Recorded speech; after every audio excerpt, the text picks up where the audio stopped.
এক গরিব ও দুনিয়ার আকাম্মা লোক হঠাৎ করে জানতে পারে তার দাদা তার জন্য 37 বিলিয়ন ইয়েন উত্তরাধিকারী সম্পত্তি হিসেবে রেখে গেছে। কিন্তু এই টাকা পেতে হলে তাকে মানতে হবে কড়া লেভেলের কিছু শর্ত, আর সে পরীক্ষায় পাশ করলে তবেই সে এই সম্পত্তির মালিক হতে পারবে। কি ছিল সেই শর্ত, আর আকাম্মা কি পারবে এই সম্পত্তি জিততে? বন্ধুরা, আজ তোমাদের জন্য নিয়ে এলাম এক অস্থির লেভেলের মুভি এক্সপ্লেনেশন, যার নাম হ্যালো মিস্টার বিলিয়নিয়ার। এই মুভি দেখার পর আমি নিশ্চিত তুমিও বলবে, ভাই রে ভাই, এমন মুভি এতদিন কই ছিল। মুভিটি একদম শেষ পর্যন্ত দেখলে তোমার হাসতে হাসতে পেট ব্যথা হয়ে যাবে। তাই আর পেঁচাল না পেরে চলো শুরু করে দেই আমাদের আজকের এক্সপ্লেনেশন। মুভির শুরুতে আমরা দুনিয়ার সবচেয়ে অসফল এক ব্যক্তির সাথে পরিচিত হই, যার নাম ওয়াং। ঠিকই ধরেছ, এই ওয়াংই হচ্ছে আমাদের প্রধান চরিত্র। জীবনে এমন কোনো কাজ করা বাকি নেই যে সে করেনি। পেশায় সে একজন গোলকিপার, কিন্তু মাঝে মাঝে মেয়ে সেজেও গোলকিপিং করতে হয় পেটের দায়ে। এদিকে মিস্টার জিন নামের এক লোক তাকে মেলা টাকার অফার দিয়ে বসে আপকামিং একটি ম্যাচ হারার জন্য। কিন্তু ওয়াং আকাম্মা হতে পারে, মাগার ধোকেবাজ নয়। তাই এই বিগ অফার পার্ট নিয়ে সে রিজেক্ট করে দেয়। কিন্তু রিজেক্ট করলে কি হবে, সেই ম্যাচে 5 গোল খেয়ে সে এমনিতেও হেরে যায়। আর এমন গোলকিপিং দেখে প্রতিপক্ষের টিমের সবাই তাকে নিয়ে সেলিব্রেট করতে থাকে। তাই সে বলে, শালার হারলামই যখন, তখন টাকা নিতে কি ক্ষতি ছিল রে ভাই। এদিকে ম্যাচ শেষে তার বন্ধু জিয়াও ওয়াং এর বাসায় আসে যে মালটা বেঁচে আছে নাকি তা দেখার জন্য। কিন্তু দরজার ফাঁক দিয়ে সে দেখে ওয়াং অধিক শোকে গলায় ফাঁস নিতে যাচ্ছে। তাই সে দরজা ভেঙে ভিতর আসলে দেখতে পায় ওয়াং গলায় দড়ি না, বরং একটি লাইট লাগাচ্ছিল। যাই হোক, তারা দুজন তখন তাদের দলের কোচের কাছে যায়, কিন্তু সেখানে গিয়ে দেখে কোচ তাদের পরিবর্তে একটি কুকুরকে গোলকিপার হিসেবে জয়েন করিয়েছে। ওয়াং এর বন্ধু জিয়ার তো মাথা পুরোই হট এটা দেখে। তাই তারা দুজনেই টিম থেকে সাথে সাথে রিজাইন দিয়ে দেয়। গাড়িতে করে যাওয়ার সময় এক অত্যাধিক লেভেলের চিটার লোক তাদের গাড়ির সামনে এসে অ্যাক্সিডেন্ট হওয়ার নাটক শুরু করে দেয়। এমনিতেই দুজনের মেজাজ খারাপ, তার উপরেই নেইমার স্টাইলের নাটক। তাই তারা দুজন তাকে আচ্ছা করে কেলাতে থাকে। এদিকে জিয়াজু নামে একটি মেয়ে সেই ঘটনা দেখে ফেলে। উনি আবার শখের বসে টিকটকার, তাই সাথে সাথে মোবাইল বের করে এসব রেকর্ড করতে থাকে আর আশেপাশের মানুষদের ডেকে বলে, এমন অন্যের বিরুদ্ধে আমাদের রুখে দাঁড়াতে হবে।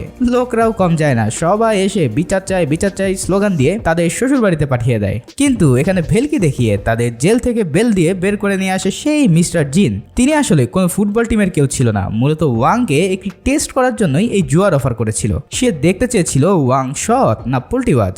যাই হোক, এই পরীক্ষায় পাশ করায় এবার আসল কাহিনী খুলে বলে মিস্টার জিং। তিনি ওয়াংকে একটি বিশাল বড় কোম্পানিতে নিয়ে যায়।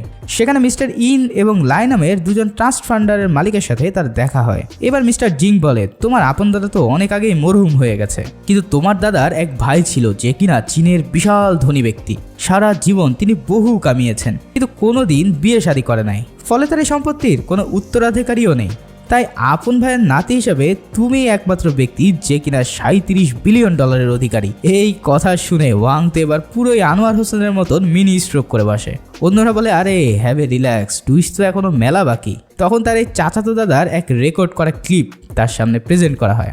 সেখানে এসে দাঁত পড়া ধনী দাদা বলতে থাকে, তোমার মতো গাধা যে কিনা মেয়ে সেজে ফুটবল খেলে, সে নাদান ছেলে প্রথম পরীক্ষায় পাশ করেছে দেখে আমি সত্যিই হতাশ। কিন্তু কি আর করা, তাই আমার এই টাকার মালিক হতে হলে প্রথমে তোমাকে 1 মাসের মধ্যে 1 বিলিয়ন ইয়েন খরচ করতে হবে। আর তা যদি পারো তাহলেই তুমি এই পুরো সম্পত্তির মালিক হতে পারবে। ওয়াং বলে, ধুর মিয়া, এটা কোনো ব্যাপার হইলো? কিন্তু না, এই দাদা ছিল অন্য জিনিস। সে তাকে এই টাকা খরচ করার জন্য কিছু রুলস মানে শর্ত দিয়ে দেয়, যা অবশ্যই তাকে ফলো করতে হবে পুরো মাস ধরে। 1 নম্বর শর্ত ছিল এই টাকা শুধুমাত্র লিগাল কাজে ব্যয় করতে হবে এবং তা শুধুমাত্র এই সিটির মধ্যেই খরচ করতে হবে। এছাড়া তুমি নতুন করে কোনো গাড়ি বাড়ি প্রপার্টি কিছুই কিনতে পারবে না। শর্ত 2, এই টাকা কোনো চ্যারিটিকে চালচালায়া দানও করে দিতে পারবে না। 100 জনের বেশি কর্মচারী তুমি রাখতে পারবে না এবং তাদের কাজ না করিয়েও ফাও টাকা ঢালতে পারবে না। শর্ত নম্বর 3, মার্কেট ভ্যালুর বেশি প্রাইস দিয়ে কোনো জিনিস কিনতে পারবে না। সেই সাথে একটি জিনিস কিনে তা নষ্ট করে আবার সেই জিনিস কখনোই কিনতে পারবে না। টাকা পাইছো মানে মনের মতন খরচ করবা, তা হবে না। এবং সর্বশেষ শর্ত, এই পাগলা ডিল তুমি কারোর সাথে শেয়ার করতে পারবে না। এই সব শর্ত মানতে পারলে তবেই আসো, খেলা হবে। ওয়াং তখন পাকনে একটি প্রশ্ন করে, আচ্ছা আমি যদি এই অফার অ্যাকসেপ্ট না করি তাহলে এই টাকার মালিক কে হবে? তখন মিস্টার জিন বলে, তাহলে এই সব সম্পত্তিগুলো এই গাধার মতন দাঁড়িয়ে থাকা মিস্টার ইন ও মিস্টার লাইয়ের চ্যারিটিতে আমরা দান করে দেব। অনেক ভেবে ওয়াং তখন সব সত্য মেনে নেয় আর 1 বিলিয়ন খরচ করার জন্য কন্ট্রাক্টে সাইন করে। আর এখান থেকে শুরু হয় আসল মজা। এখন এত টাকা পয়সা খরচের হিসাব করতে তো একজন অ্যাকাউন্টেন্ট লাগবে, তাই না? তাই মিস্টার জিং একটি মেয়েকে অ্যাপয়েন্টমেন্ট করে, আর সে ছিল সেই টিকটকার ওরফে জিয়াজু।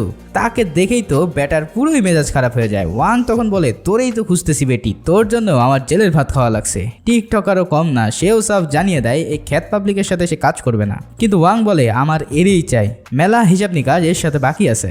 এরপর বাধ্য হয়ে জিয়াজু তার কাজ করতে রাজি হয়। এবার পালা এত টাকার একটি ঝলক দেখার। বিশাল এক বাংকারে তাদের নিয়ে যাওয়া হয়, আর সেখানে থরে থরে টাকার গোডাউন দেখে ওয়াং ও তার বন্ধুর প্যান্ট পুরাই ডাউন হয়ে যায়।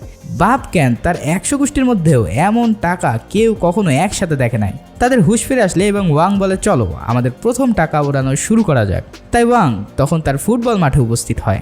সেখানে গিয়ে সে বলে, আমি এই মাঠকে বিশ্বমানের মাঠ বানাবো আর তোমাদের সবাইকে সাইন করব ভালো টাকার বিনিময়ে। গরিবের মুখে এরকম বড়লোকি ভাব দেখে তার কোচ বলে, ভাই ওয়াং, এই টাকা ধর আর পাগলা ডাক্তার দেখা ভাই, তোর মানসিক চিকিৎসার প্রয়োজন। ওয়াং তখন ওয়াকিটকি দিয়ে তার মানুষদেরকে টাকা নিয়ে আসতে বললে সবাই ভিমড়ি খেয়ে যায়। দুনিয়ার সবচেয়ে আজাইরা টিম তো তার কেনা হয়ে গেল, এবার খরচ আরো বাড়াতে হবে। তাই ওয়াং তার পুরো টিমকে নিয়ে শহরের সবচেয়ে দামি 5 স্টার হোটেলে চলে যায়। সেখানকার ম্যানেজার এই গরিবসদেরকে দেখে বলে, স্যার এটা হোটেল, এখানে ছবি তোলার জায়গা না।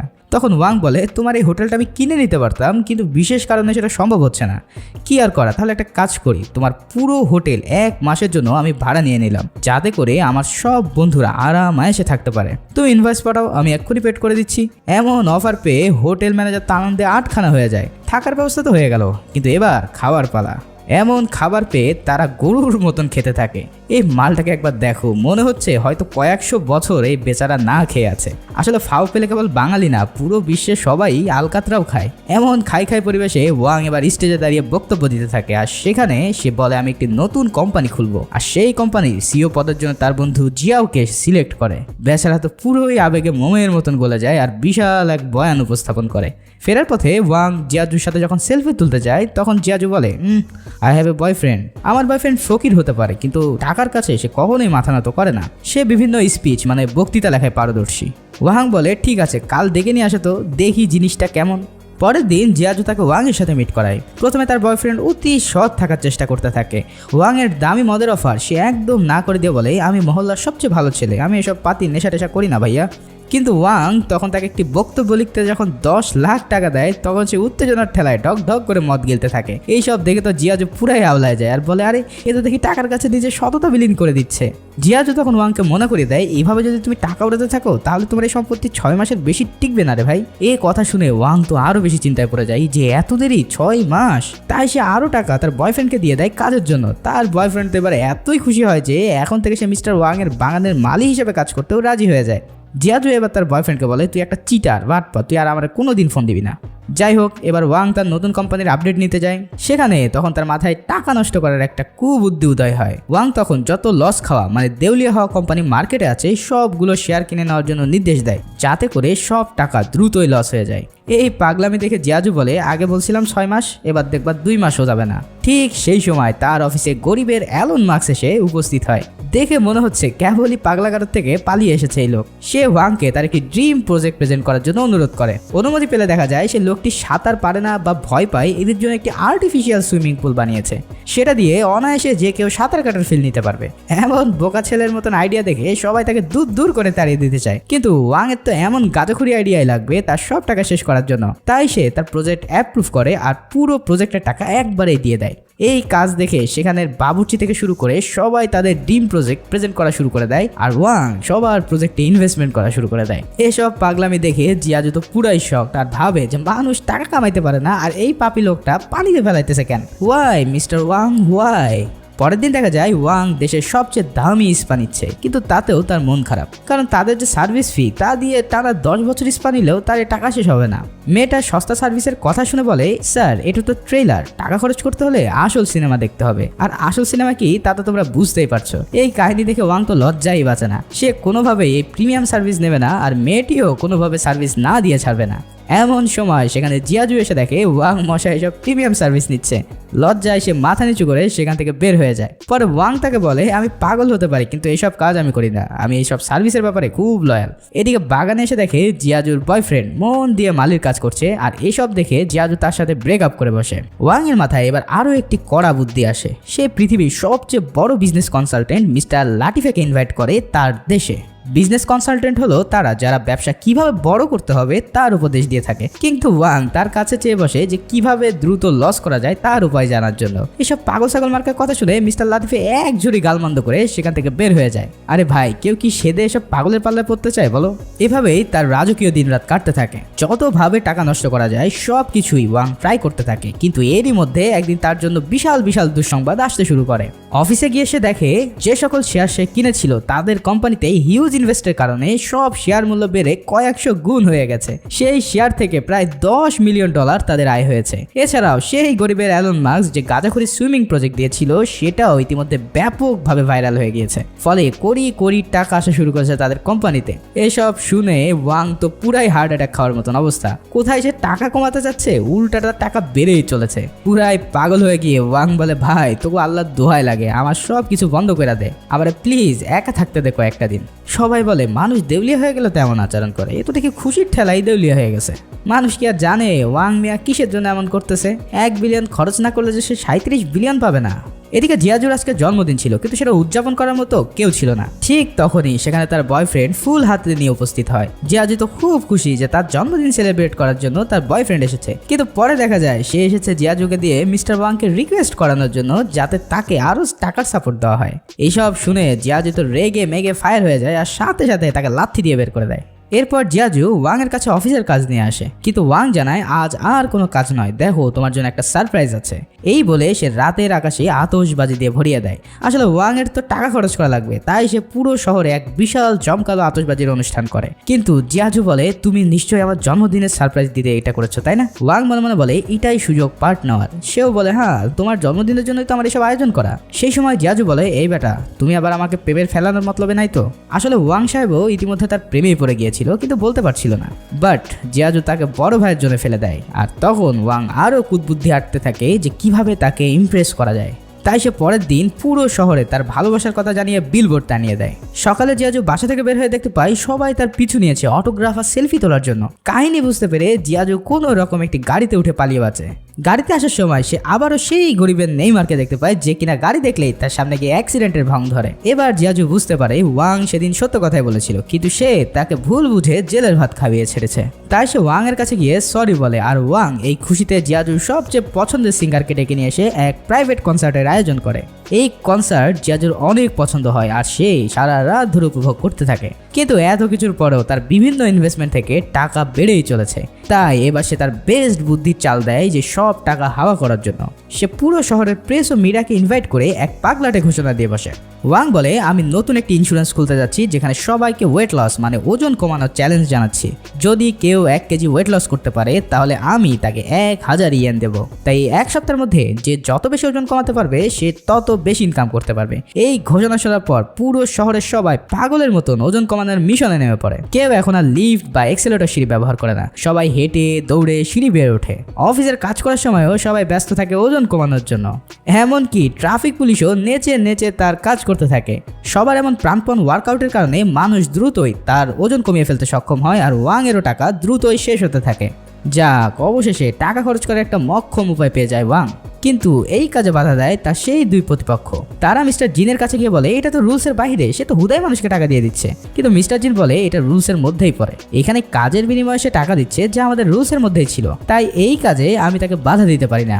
আসলে প্রথম থেকে ওই দুই পাপি বান্দা ওয়াং এর বিরুদ্ধেই ছিল, তাই তারা সেই স্পা করা মেয়েটাকে পাঠিয়েছিল যাতে তারা মায়াজালে ফেলে ওয়াংকে রুলসের বাইরে কাজ করাতে পারে। কিন্তু ওয়াং এর সততার কাছে সেদিন তারা হেরে যায়। ওয়াং এর এই অকল্পনীয় উদ্যোগের জন্য সরকারের পক্ষ থেকে তাকে বিশাল সম্মান জানানো হয়। সেই অনুষ্ঠানে ওয়াং বলে, আমার একটি ছোট্ট ফুটবল টিম আছে আর এই টিম দিয়ে আমি দেশের সবচেয়ে বড় ফুটবল টিম হান্তায়ের সাথে একটি প্রীতি ম্যাচ আয়োজন করতে যাচ্ছি।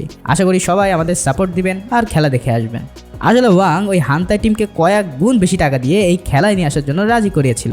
আসলে কোথায় হাতের ফুল আর কোথায় লিভারপুল, এই টিম যদি গোল দেওয়া শুরু করে তাহলে কমপক্ষে 50টা গোল দিবে। তাই হেন্তাই টিম তখন বলে, আমরা এই ম্যাচ তখনই জিতবো যদি আমরা 10 গোল দিতে পারি। তার মানে হলো পুরো খেলায় 10 গোলের বেশি হলেই ম্যাচ জিতে যাবে হান্তাই। খেলার দিন পুরো স্টেডিয়াম দর্শকে পরিপূর্ণ, আর তার 99 ভাগই হচ্ছে হান্তারের সাপোর্টার। মাত্র এইটুকু সাপোর্টার দেখা মেলে ওয়াং এর টিমের জন্য। ওয়াং এর টিমের সাপোর্টার না থাকতে পারে, কিন্তু তারা মেলা মালপানির লোক, তাই তো পুরো টিম হেলিকপ্টারে চড়ে ল্যান্ড করে মাঠে। ওয়াং এর দলের প্লেয়ার বুদ্ধি করে অন্য দলের ক্যাপ্টেনের বউকে নিয়ে দুষ্টু মন্তব্য করতে থাকে। এতে করে রক্ত গরম হয়ে গেলে এক ঘুষি বসিয়ে দেয় তার বন্ধুর নাকে। ফলাফল তাকে রেড কার্ড দিয়ে বের করে দেওয়া হয়। কিন্তু তারপরে ওয়াং এর দল হাফ টাইমের আগে 8 গোল খেয়ে বসে। হাফ টাইমে তারা ব্রাজিলের কোচ তিতের মতন শক্তিশালী ডিফেন্সের প্ল্যান করে মাঠে নামে। আর যাই হোক, কোনো গোল খাওয়া যাবে না, তাই তারা সবাই মিলে একজনকে ঘিরে ধরে। তবুও তারা আরো 1 গোল খেয়ে যায়, আর এরপর তাদের সকল প্লেয়াররা গোল পোস্টের সামনে দাঁড়িয়ে যায় গোল আটকানোর জন্য।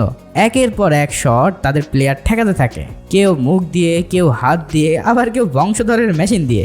এভাবেই একে একে সব গোল ঠেকিয়ে পুরো খেলার সময় পার করে দেয়। আর সেই ম্যাচ 0-9 গোলে জিতে যায় ওয়াং এর টিম। ট্রফি দেওয়ার সময় সেই হান্তার টিমকে ট্রফির মধ্যে থেকে ট্রফির একটা বাচ্চা উপহার দেওয়া হয়। এরই মাঝে ওয়াং এর কাছে কল আসে যে জিয়াজুকে কারা যেন কিডন্যাপ করেছে। তারা 10 মিলিয়ন ইয়েন দাবি করে বসে ওয়াং এর কাছে। ওয়াং এর কাছে এই টাকা তো কোনো ব্যাপার না, কিন্তু নিয়ম অনুযায়ী সে শুধুমাত্র নিজের জন্যই টাকা খরচ করতে পারবে।